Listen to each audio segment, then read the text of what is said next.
ಅದನ್ನು ಕಲ್ತರೆ ಸಾಕು, ಕನ್ನಡ ತಾನೇ ತಾನಾಗಿ ಬಿಡಿ.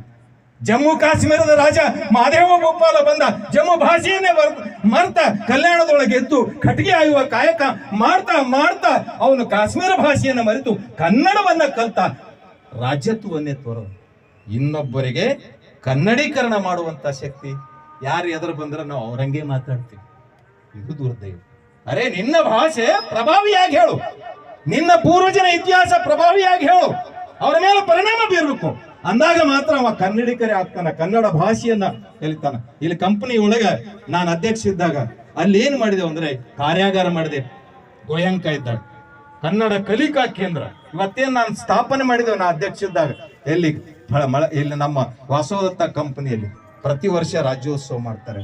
ಹಾಗೆ ಒಬ್ಬರು ರಾಜಶ್ರೀ ಸಿಮೆಂಟ್ ಕಂಪನಿಯವರು ಒಬ್ಬರು ಗಾಯಕರು ಬಂದಾರ. ಅವ್ರಿಗೆ ನಾನು ಹೇಳಿದೆ ಈ ಸಲ ಮಾಡ್ತೀವಿ ಅಂತಂದಾರ.